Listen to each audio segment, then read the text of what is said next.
স্বামীর অপছন্দের পাত্রী বলে ক্রোধের মুখোমুখি হতে হয় আমাকে। প্রতিদিন গালাগালি, মারধর এগুলো তো চলতেই থাকত। এমনকি আমার নামে বাজে মন্তব্য করতেও পিছপা হতো না। সব দেখে শুনে একদিন আমার শ্বশুর যা করলেন আমার সাথে, আমি তো অবাক। কল্পনাও করতে পারিনি আমার শ্বশুর এমনটা করতে পারেন। সত্যি এই পরিস্থিতির জন্য আমি প্রস্তুত ছিলাম না। আমার নাম নিশাত জাহান। সেই ছোটবেলায় মা মারা যান ক্যান্সারে। তারপর বাবা আরেকটা বিয়ে করেন। সৎমা আমাকে দুচোখে দেখতে পারেন না। বাড়ির সব কাজ আমার হাতে তুলে দেন। পড়াশোনা কি তাও জানি না। স্কুলের বারান্দায় পা রাখতে পর্যন্ত দেননি। তার ছেলে মেয়ে দুজনকে অনেক দামি স্কুলে পড়ান, আর আমাকে ঘরের কাজের মেয়ে বানিয়ে রেখেছেন। বাবা সব দেখেও কিছু দেখেননি এমন ভাব করে থাকেন। তার সামনে যদি আমাকে মারেও তিনি একটু প্রতিবাদ করেন না। সৎমার অত্যাচার, সৎ ভাই বোনের অত্যাচারে জীবন অতিষ্ঠ হয়ে উঠেছিল আমার। এক সময় মন চাইতো কোথাও চলে যাই, কিন্তু পারতাম না। বাইরের পরিস্থিতি যা, তাতে সাহস হয় না। আমার সৎমা আর সৎ বোন আমাকে খুব হিংসা করে। আমার সৌন্দর্যই তাদের হিংসার কারণ। তাই সবসময় আমাকে নোংরা কাপড় পরতে দেয়, সপ্তাহে একবার গোসল করতে দেয়, যাতে আমার সৌন্দর্য কারো চোখে না পড়ে। বাড়ির চার দেয়াল ছাড়া বাইরে যাওয়ার অনুমতি নেই। সবার অত্যাচার আর অবহেলায় বড় হয়ে উঠছি আমি। এখন আমার বয়স 22 বছর, কিন্তু বিয়ের কোনো নামগন্ধ নেই কারো মুখে। মাঝে মাঝে বাবা আমার বিয়ের কথা বলেন, কিন্তু আমার সৎমা রাজি হন না। তিনি বলেন, ওকে বিয়ে দিলে বাড়ির কাজ কে করবে? সৎমায়ের কথা শুনে বাবা চুপ হয়ে যান, যদিও মনে মনে খুব কষ্ট পান। এদিকে আমার সৎ বোনের জন্মদিন উপলক্ষে বট করে পার্টির আয়োজন করা হলো। সবাইকে দাওয়াত দেওয়া হলো। বাবার বড় বোন খালাম্নি জোবায়দা খাতুনকেও দাওয়াত দেওয়া হলো। আমার সৎমা ওনাকে খুব ভয় পায়। বড় খালা আমাকে খুব ভালোবাসেন। ওনার সামনে আমার সৎমা কিছুই করতে পারেন না। যখন বাবার মুখে শুনলেন বড় খালা আসবেন, তিনি খুব ভয় পেয়ে গেলেন। আমাকে বললেন, আজ মেহমান আসবে, তৈরি হয়ে থাক।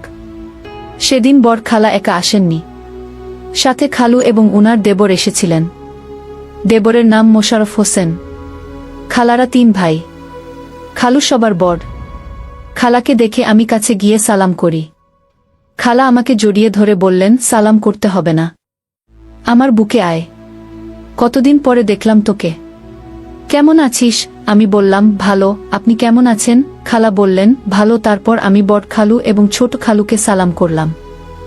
সবাই আমার মাথায় হাত রেখে দোয়া করলেন, সুখে থাকো মা, সুখে থাকো। বড় খালা সব জানেন আমার সৎমার ব্যাপারে। তাই তিনি বললেন, দোয়া করলেও কি হবে? সুখ ওর কপালে লেখা নেই। সৎমা আসার পর থেকে গোলামের মতো খাটিয়ে মারছে মেয়েটাকে। আর আমার ভাই, ও তো বুয়ের গোলাম। ও যদি ঠিক থাকতো তাহলে মেয়েটা রানীর হালে থাকত। মেয়েটাকে এখন বিয়ে দেওয়া উচিত।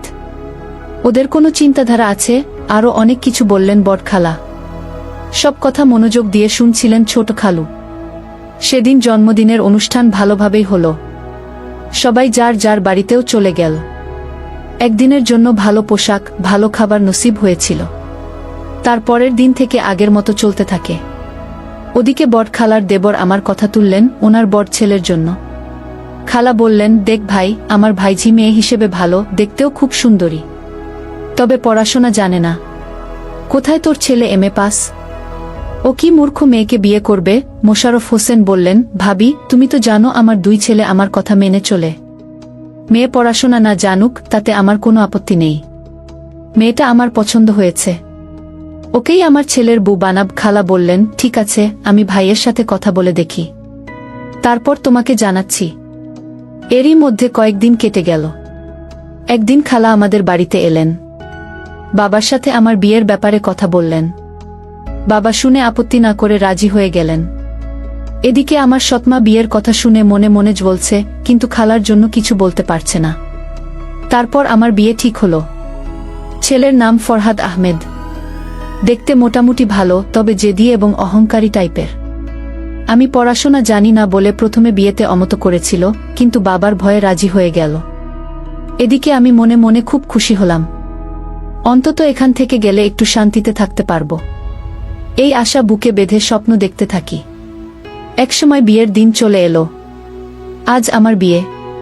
তেমন আয়োজন করা হয়নি, কারণ আমি তার নিজের মেয়ে নেই। আমার শ্বশুর খুব ভালো মানুষ, এসব দেখেও কিছু বললেন না। বিয়ে হয়ে যাওয়ার পর আমি নতুন সংসারে চলে এলাম। রাত 12টার দিকে আমাকে বাসর ঘরে তোলা হলো, কিন্তু ফরহাদ কোনোভাবেই ঘরে প্রবেশ করতে রাজি নয়। তার একটাই কথা, বিয়ে করতে বলেছ, করেছি, কোনো অমত করিনি, কিন্তু এখন আমাকে বাধ্য করো না বাসর ঘরে যেতে। আমার কোনো ইচ্ছে নেই ওই ঘরে যাওয়ার। এই কথা আমার শ্বশুর শুনতে পেয়ে তাকে খুব বকা দিয়ে রুমে পাঠালেন। ফরহাদ এলো বটে, কিন্তু মুখে বিরক্তির ছাপ। মনে মনে আমার উপর খুব রেগে আছে, সবকিছুর জন্য আমাকেই দায়ী করছে। দরজা লাগিয়েই আমার সামনে দাঁড়ালো, তারপর আমাকে বলল, ওই খাট থেকে নেমে আয়, তোর সাথে আমার কথা আছে। আমি ওর কথায় চমকে উঠলাম। এমন করে কেন বলছে? আমি ওর কথা মতো নেমে এলাম। এখন ফরহাদের সামনে দাঁড়িয়ে আছি। হঠাৎ আমার গাল টিপে ধরে বলল, আমার বাবাকে বশ করতে পারলেও কিন্তু আমাকে পারবি না, মূর্খ গেজো। তুই কি ভেবেছিস আমি তোকে বিয়ে করে বউ হিসেবে মেনে নেব? কখনো না। আমার মতো ছেলের বউ হওয়ার জন্য কত সুন্দরী সুন্দরী মেয়ে পিছনে পিছনে ঘোরে। তুই তো কিছুই নসি। আরও অনেক কিছু বলছিল। এদিকে আমার গাল জোরে টিপে ধরায় খুব ব্যথা পাচ্ছিলাম। ছাড়ানোর চেষ্টা করেও পারছিলাম না।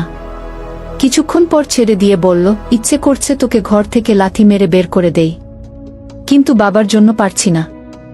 এখানে থাকতে হলে তোকে আমার মতো চলতে হবে। আর একটা কথা কান খুলে শুনে রাখ, এসব কথা বাবার কানে যেন না যায়, তাহলে আমার থেকে খারাপ আর কেউ হবে না। এই বলে রাখলাম। তারপর খাট থেকে একটা বালিশ আমার মুখের উপর ছুঁড়ে মেরে বলে, যেখানে মন চায় সেখানে শুয়ে পড়, তবে খাটে ঘুমানোর চেষ্টা একদম করবি না। এই বলে ফরহাদ শুয়ে পড়ল। আমি বালিশটা কুড়িয়ে নিয়ে কান্নায় ভেঙে পড়লাম। হে আল্লাহ, এ কোনো জন্মের শাস্তি দিচ্ছেন আমাকে? নিজের বাড়িতে সৎমা ভাই বোনের অত্যাচার, আর এখানে স্বামীর অত্যাচার। এত দুঃখ কষ্ট সহ্য করার জন্যই কি পাঠিয়েছেন দুনিয়াতে? জন্মের সময় কেন উঠিয়ে নিলেন না আমাকে? করার মতো আঘাত করছিল। ঘরে চোখ বুলিয়ে দেখলাম কোথাও শোয়ার মতো জায়গা আছে কিনা, কিন্তু কোথাও কিছু চোখে পড়ল না। মেঝেতে ঘুমানোর জন্য একটা মাদুরও চাই, সেটাও নেই। তাই টেবিলের কাছে একটা চেয়ার ছিল, সেটাতে বসে রাত কাটিয়ে দিলাম। ঘুম হয়নি আমার।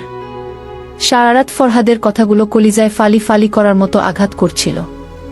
মনে হচ্ছিল এই পৃথিবীতে যত দুঃখ কষ্ট আছে সব আমার জন্যই লেখা আছে, তাই ভোগ করে যাচ্ছি। একসময় সকাল হলো। চারিদিকে পাখির ডাক, শান্ত মৃদু ঠান্ডা বাতাস শরীরটা জুড়িয়ে দিল। জানালার পাশে বসা ছিলাম।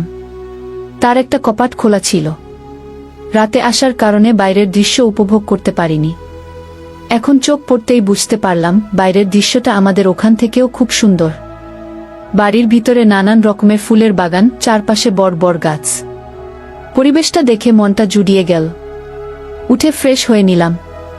তারপর কাপড় বদলে বসে আছি। কিছুক্ষণ পর দরজায় টোকা পড়ল। কোনো পুরুষ কণ্ঠ ফরহাদ নাম ধরে ডাকছে। ফরহাদ তখনও ঘুমাচ্ছে, তাই আমি বাধ্য হয়ে দরজা খুললাম। দরজা খুলতেই দেখি 23-24 বছরের এক যুবক দাঁড়িয়ে আছে। আমাকে দেখে মাথা নিচু করে বলল, গুড মর্নিং ভাবি। ভাইয়া কোথায়? বুঝতে পারলাম এটা আমার দেবর। আমি বললাম, উনি তো ঘুমাচ্ছেন। ছেলেটা বলল, ভাবি, আমার নাম রিফাত আহমেদ। বাবা নাস্তার টেবিলে অপেক্ষা করছেন, তাই ডাকতে এলাম। ভাইজা যখন ঘুমাচ্ছেন, আপনি চলুন আমার সাথে। আমি আর কিছু বললাম না। রিফাতের পিছু পিছু গেলাম নাস্তা করতে। আমার দেবর খুব ভালো, পড়াশোনা ঢাকায় করে। আমাদের বিয়ে উপলক্ষে তাই এসেছিল। আমাকে খুব সম্মান করে। এদিকে দিন দিন ফরহাদ ক্ষিপ্ত হয়ে উঠছে আমার উপর। যখন তখন হাত তোলে আমার গায়ে। আমার শ্বশুর অনেক বোঝানোর চেষ্টা করেন।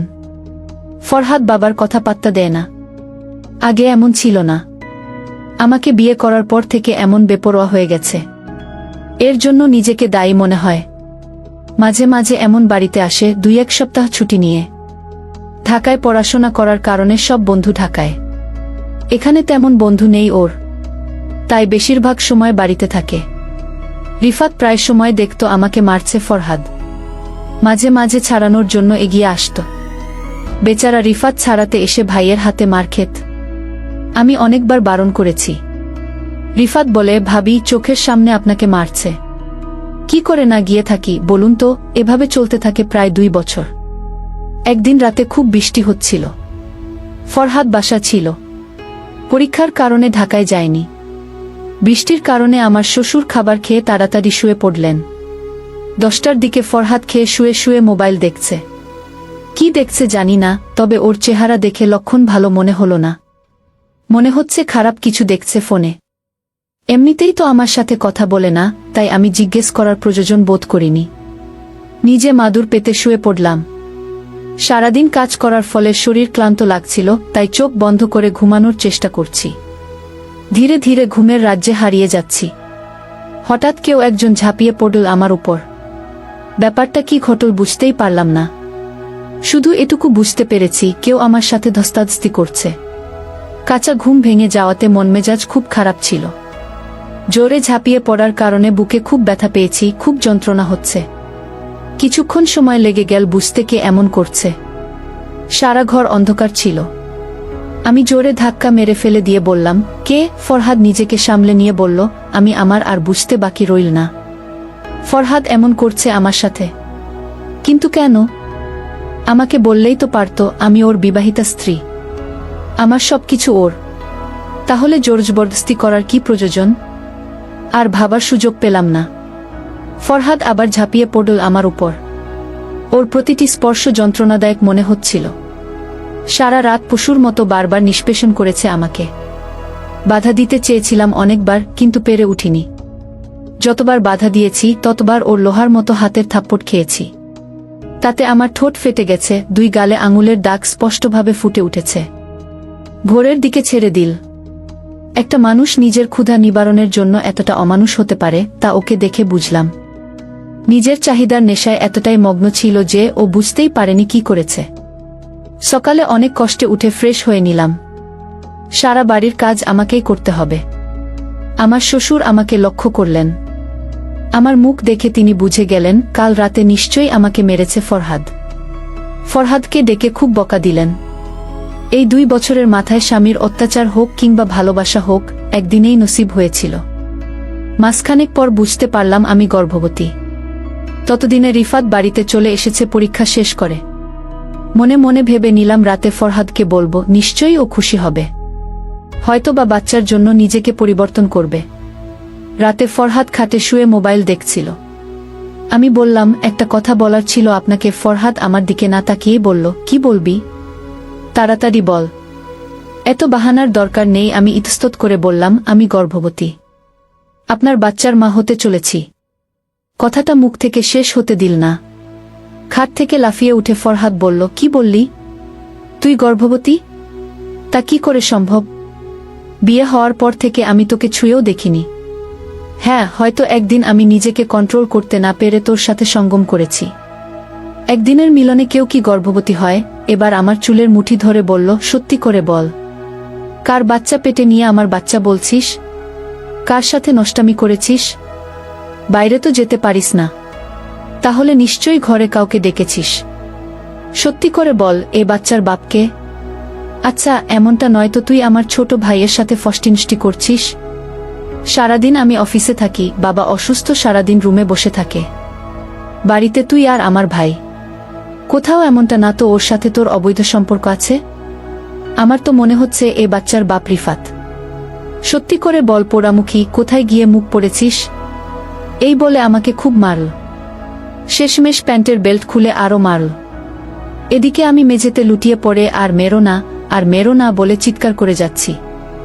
আমার চিৎকার শুনে রিফাত এবং বাবা দুজনে ছুটে আসেন, কিন্তু দরজা বন্ধ। বাবা বললেন, দরজা খোল ফরহাদ, তা না হলে ভালো হবে না। আর একটা মার যদি বউয়ের গায়ে পড়ে তাহলে কিন্তু তোর খবর আছে। ভালোই ভালো, দরজা খুলে দে। ফরহাদ গিয়ে দরজা খুলে দিল। ঘরে প্রবেশ করে আমার শ্বশুর ফরহাদকে 2 থাপ্পড় মারলেন। বাবার হাতে মার খেয়ে ফরহাদ রাগে অপমানে ফুঁসতে লাগল। বাবা বললেন, বিয়ের পর থেকে মেয়েটার উপর কম অত্যাচার করিসনি তুই। তারপরও আমি মুখ বুজে দেখে গেছি, কিচ্ছু বলিনি। ভেবেছি হয়তো একদিন ঠিক হয়ে যাবে, কিন্তু না, দিন দিন অত্যাচার বেড়েই চলেছে মেয়েটার উপর।